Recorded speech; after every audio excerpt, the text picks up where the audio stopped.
The Horror Eternal presents Blood Plains Reaping, Chapter 1, Ain't No World.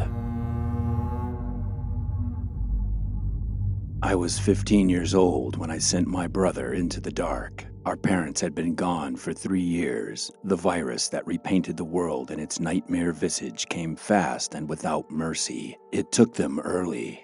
Then the whole world changed, the disease mutating human and animal alike into bloodthirsty monsters that ravaged the land. Civilization began to break down under the collective weight of this transformation until finally collapsing completely. Billy and I ended up in a survivors camp outside of what used to be San Jose, a loose community of desperate people hiding behind chain link and barbed wire, telling themselves the fence was enough.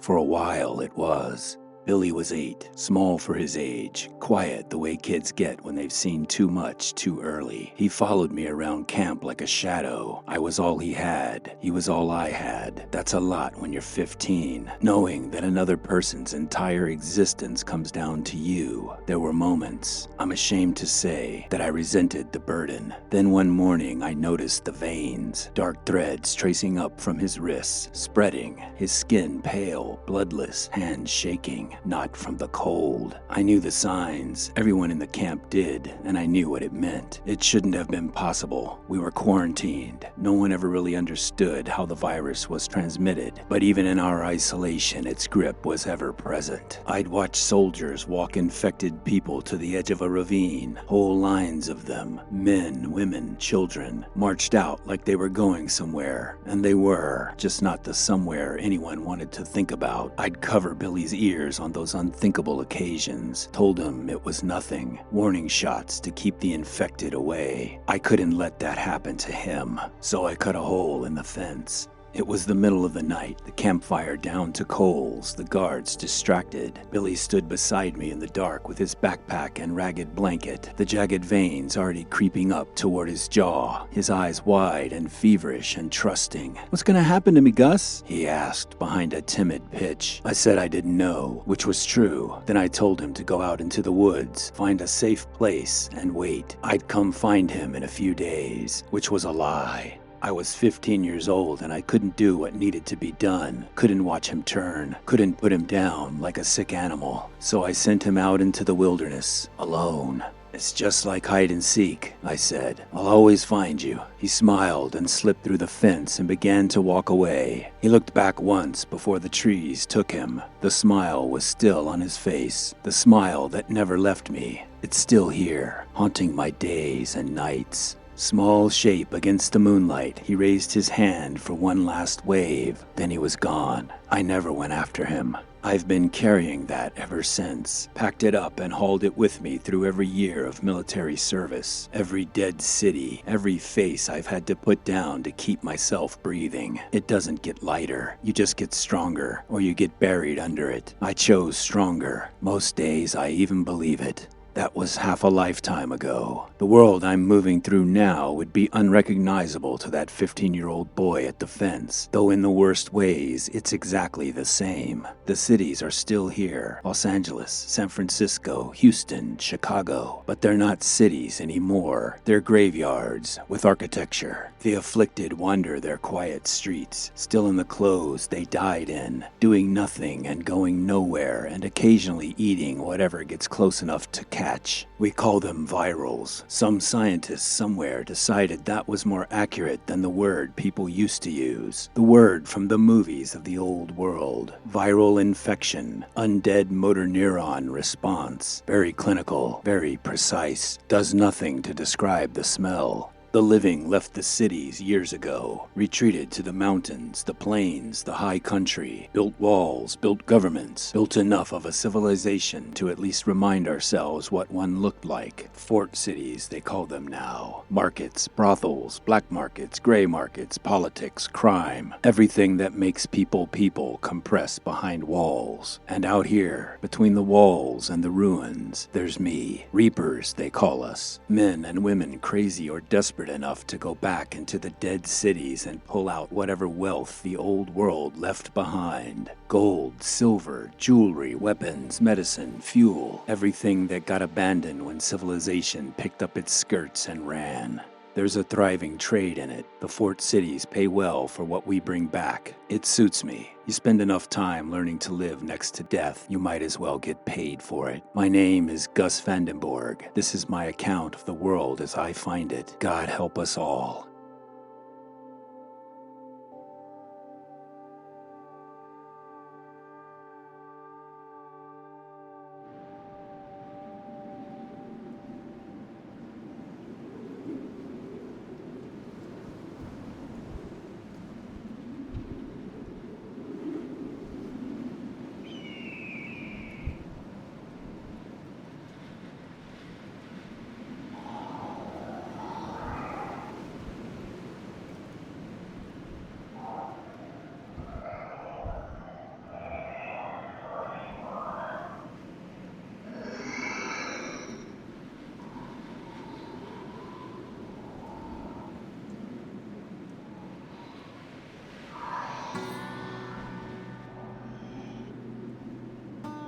The city of Los Angeles bakes, dead and dried in the midday heat. It used to be one of the great cities of the world. I remember pictures from before. Freeways stretching to the horizon, the towers catching the Pacific light, 10 million people going about the ordinary business of being alive. Now the towers are hollow, bones of glass and steel reclaimed by climbing vines. The freeways are choked with the rusted skeletons of cars that went nowhere when everything stopped. Between them, the virals drift and cluster. Oscar calls them grazers when they're moving slow like this, which is most of the time. It's a good word. They move through the ruins the way cattle move through a field, aimless, unhurried, following some blind biological instruction that passes for purpose in the absence of a mind.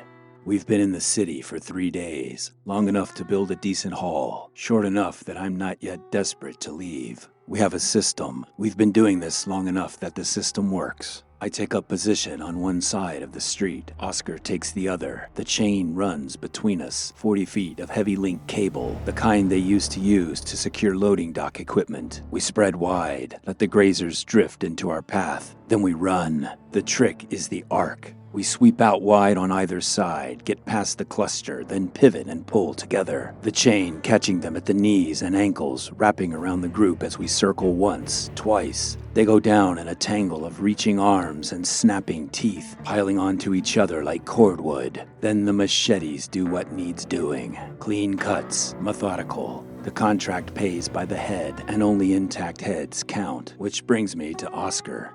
Oscar Reyes is 23 years old, built like a welterweight and constitutionally incapable of doing anything at a reasonable speed or volume. He is, in the specific taxonomy of people I've encountered in this world, completely unique. I've never decided if that's a good thing. I've also never seriously considered operating without him, which probably tells me everything I need to know. He's hacking at a viral in the street with the focused fury of a man who has a personal grievance, which, knowing Oscar, he might. The skull caves in on the third blow. I watch him stare at what he's done, watch him reach for the roll of electrical tape on his belt. "Dude," I say, "that's good money you're wasting. What's wrong with you?" He doesn't answer. He's already crouched over the mess, pulling out strips of tape, trying to reassemble the fragments into something that resembles a head. The ooze and what used to be inside it makes the tape slick and useless, strips peeling back as fast as he applies them. "This about Fort Muertos?" I ask. He rips off another strip with his teeth. "1 hour, Gus. 1 hour's all I needed." Here we go. "The whole reason we had to travel clear out to Los Muertos," I tell him, "was your warehouse stunt that got us thrown out of San Dimas." "I said 1 hour. Didn't have to be another San Dimas." "No whorehouse for you for a while, Oscar." He waves the tape at me. "Hey, got carried away's all. What are the odds we come across another Pfizer warehouse like that one anyway?" He means the pharmaceutical supply depot we found 6 months back, 40 miles outside the city. 3 floors drawers of pre-collapse inventory, including approximately 10,000 tablets of a particular blue medication whose purpose I'll leave to your imagination,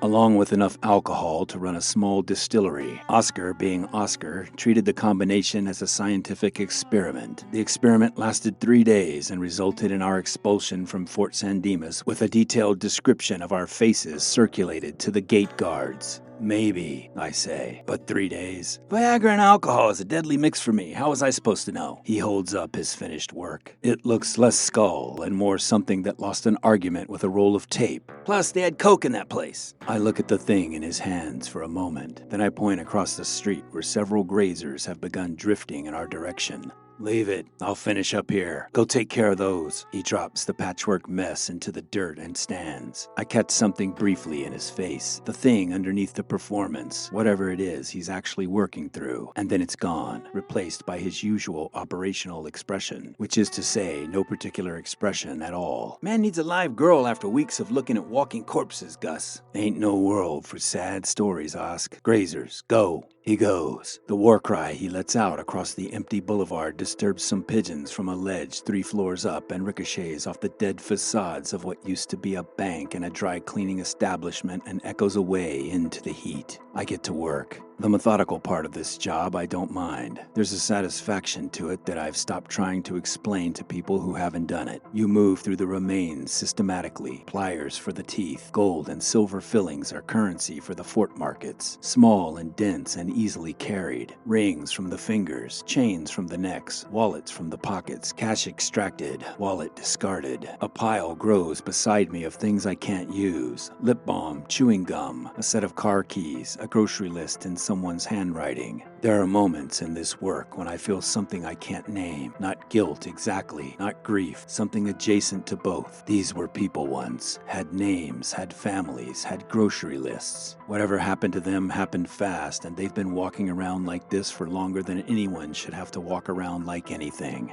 I tell myself the work I do afterward, putting them down, carving out the heads, carrying them back to the fort, is a kind of service, a completion. Closure. Most days I believe that too. I hear Oscar behind me making boxing sounds, dancing around a Grazer, taunting it, enjoying his work a bit too much. A slap, a laugh, the meaty thud of a machete doing its job. Strike! I reach into a jacket pocket and find change. Find a wallet in another. Flip it open. 3 tens, a 20, a library card for someone named Douglas Wang, who had a fine for an overdue copy of a book called When Things Fall Apart. I pocket the cash in the card because I've always kept them. The cards. Can't explain why. Tuck it into the collection on the inside pocket of my jacket where I keep 47 library cards, 12 business cards, and a membership card to a gym that no longer exists.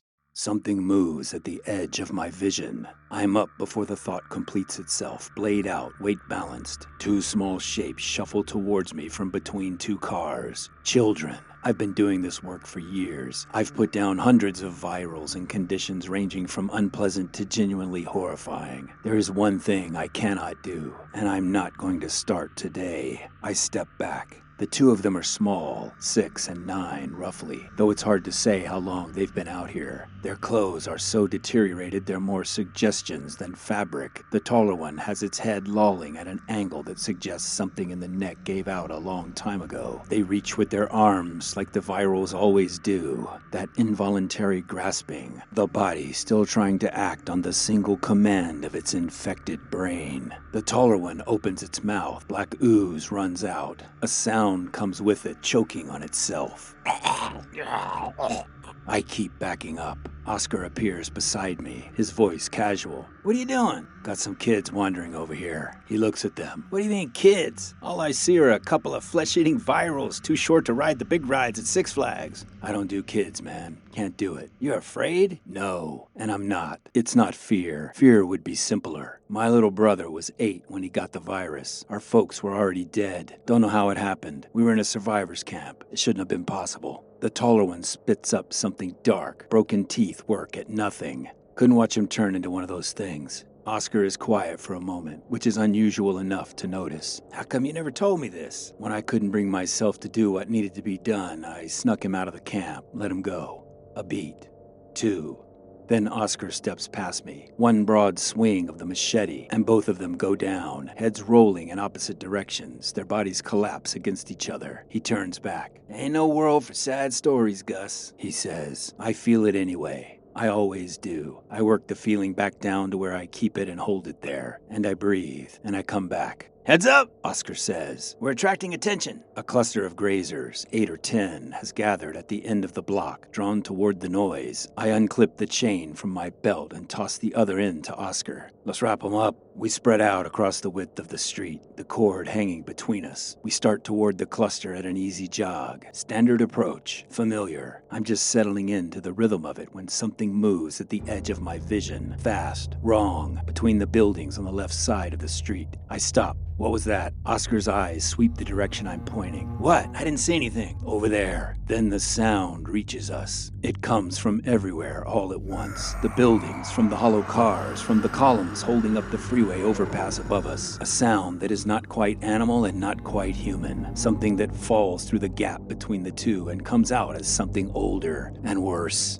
A tortured growl, layered, like several things screaming from inside one throat. Oscar and I come together without discussion. Back to back, the chain drops, machetes up. "Fuck," Oscar says, quietly. "Only one thing makes it sound like that." "Get ready for it," I say. The rustling is everywhere now. The Grazers ahead of us have picked up on something. Their dull biological alarm triggering. Their shuffling growing agitated. Even they know enough to be afraid. "Fucking runners, man," Oscar says. "Hate fucking runners."